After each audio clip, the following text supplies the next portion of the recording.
I got so much motherfucking design on right now.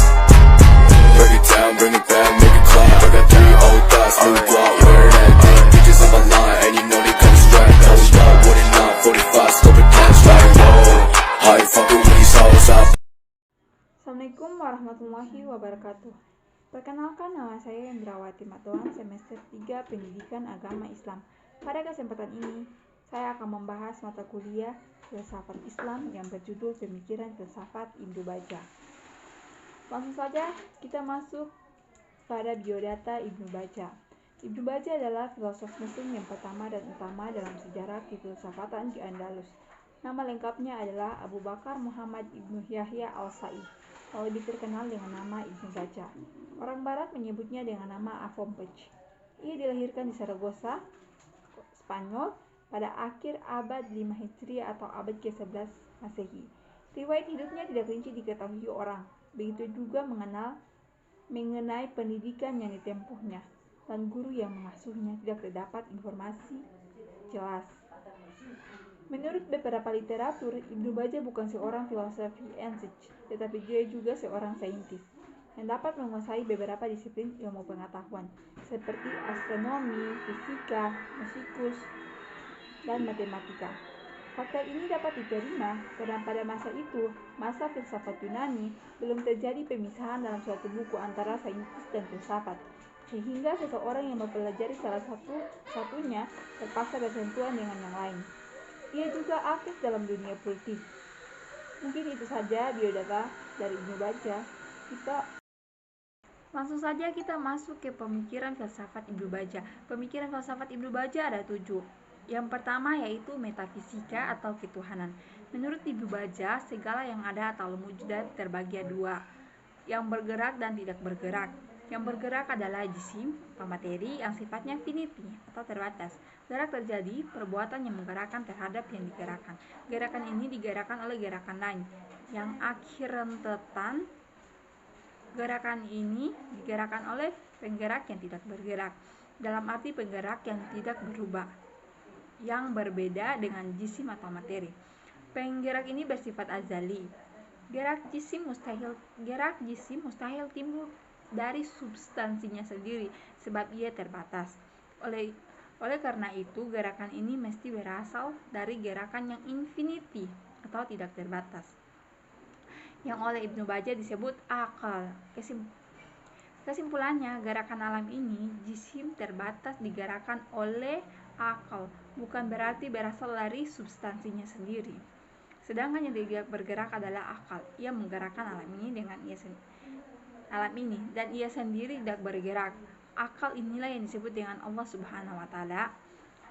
Sebagaimana Aristoteles, Ibnu Bajjah juga mendasarkan filsafat metafisikanya pada fisika. Argumen adanya Allah adalah dengan adanya gerakan di alam ini. Jadi Allah adalah azali dan gerakannya bersifat tidak terbatas. Perlu diketahui juga teman-teman bahwa pada zaman dulu ini orang menyebut nama Allah dengan akal.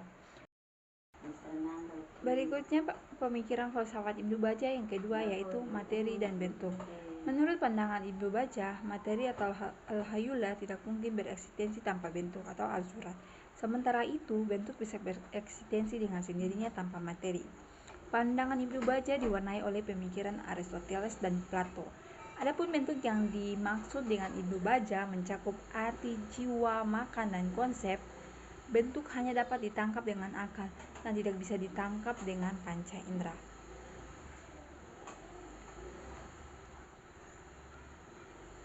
Bentuk menurut Ibnu Bajjah bertingkat-tingkat. Yang paling rendah adalah bentuk materi dan yang paling tertinggi adalah bentuk akal pemisah atau al-akal al-murafik. Dan bentuk yang paling rendah sampai pada bentuk yang paling tinggi terjalan seperti mata rantai. Akal manusiawi dapat mencapai bentuk kesempurnaan dengan melewati rantai tersebut. Dengan berfilsafat, jiwa seperti ini dapat berhubungan dengan akal aktif. Setiap materi menurut Ibnu Bajjah mempunyai 3 bentuk: bentuk rohani, umum, atau bentuk intelektual, bentuk khusus dan bentuk fisik. Jenis bentuk yang pertama yang memiliki satu hubungan, yakni hubungan dengan yang menerima.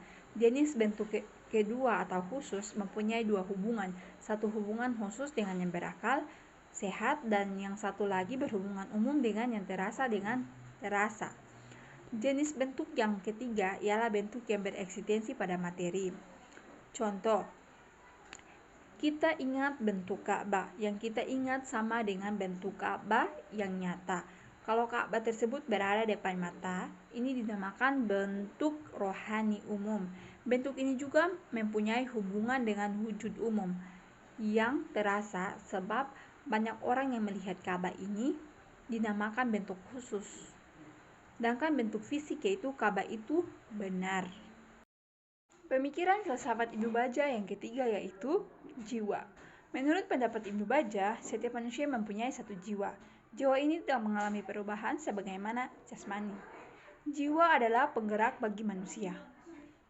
Jiwa digerakkan dua, dengan jenis alat-alat jasmani dan alat-alat rohani. Alat-alat jasmani diantara berupa buatan dan ada pula yang berupa alami, seperti kaki dan tangan.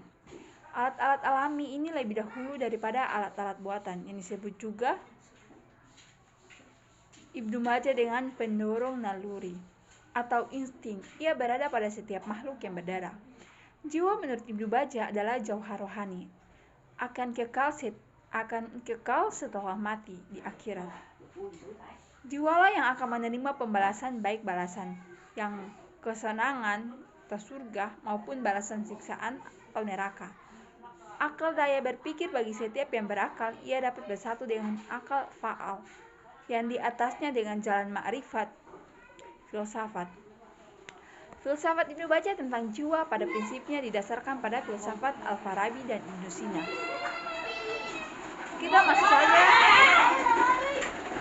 Langsung saja kita masuk kepada pemikiran filsafat Ibnu Bajjah yang keempat, yaitu akal dan ma'rifat. Ibnu Bajjah menempatkan akal dalam posisi yang sangat penting. Dengan perantaraan akal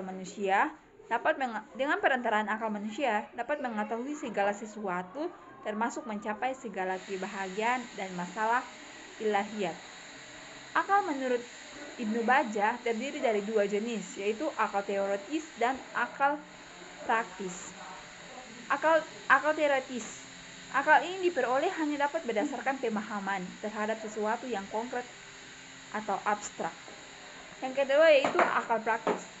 Akal ini diperoleh melalui penyelidikan atau eksperimen sehingga menemukan ilmu pengetahuan. Oleh karena ini, pengetahuan yang diperoleh akal dan akal ada dua jenis pula. Yang pertama yang dapat dipahami tetapi tidak dapat dihayati, dan yang kedua itu yang dapat dipahami dan dapat pula dihayati. Pemikiran filsafat Ibnu Bajjah yang kelima yaitu akhlak. Ibnu Bajjah membagi perbuatan manusia menjadi dua, yaitu perbuatan hewani dan perbuatan manusiawi. Perbuatan ini didasarkan atas dorongan naluri untuk memenuhi kebutuhan dan keinginan atau hawa nafsu. Sementara itu, perbuatan manusiawi adalah perbuatan yang didasarkan atas perkembangan rasio dan kemauan yang bersih lagi luhur. Sebagai contoh, perbuatan makan bisa dikategorikan perbuatan hewani dan bisa pula menjadi perbuatan manusiawi. Apabila perbuatan makan tersebut dilakukan bertujuan untuk memelihara kehidupan dalam mencapai keutamaan dalam hidup, perbuatan tersebut jatuh pada perbuatan manusiawi. Perbedaan antara kedua perbuatan ini tergantung pada motivasi pelakunya, bukan pada perbuatannya. Perbuatan yang bermotifkan hawa nafsu tergolong pada jenis perbuatan hewani, dan perbuatan bermotifkan rasio atau akal maka dinamakan perbuatan manusiawi. Pemikiran filsafat Ibnu Bajjah yang keenam yaitu politik. Pandangan politik Ibnu Bajjah dipengaruhi oleh pandangan politik Al-Farabi. Ibnu Bajjah juga membagi negara menjadi negara utama atau sempurna dan negara yang tak sempurna, seperti negara jahiliyah, fasika, dan lainnya.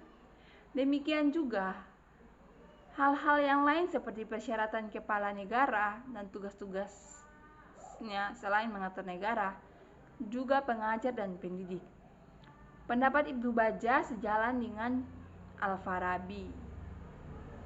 Perbedaannya hanya terletak pada penekanannya. Al-Farabi titik-tekannya pada kepala negara, sedangkan Ibnu Bajjah titik-tekannya pada warga negara atau masyarakat. Yang ketujuh yaitu manusia penyendiri. Yang dimaksud dengan al-mutawahhid ialah manusia penyendiri. Dengan kata lain, seseorang atau beberapa orang, mereka mengasingkan diri masing-masing secara sendiri-sendiri, tidak berhubungan dengan orang lain. Berhubungan dengan orang lain tidak mungkin sebab tidak dikhawatirkan akan terpengaruh dengan perbuatan yang tidak baik.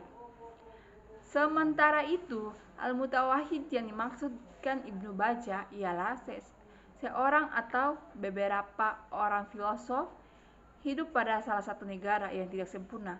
Mereka harus mengasingkan diri dari sikap dan perbuatan-perbuatan masyarakat yang tidak baik. Mereka cukup berhubungan dengan ulama atau ilmuwan.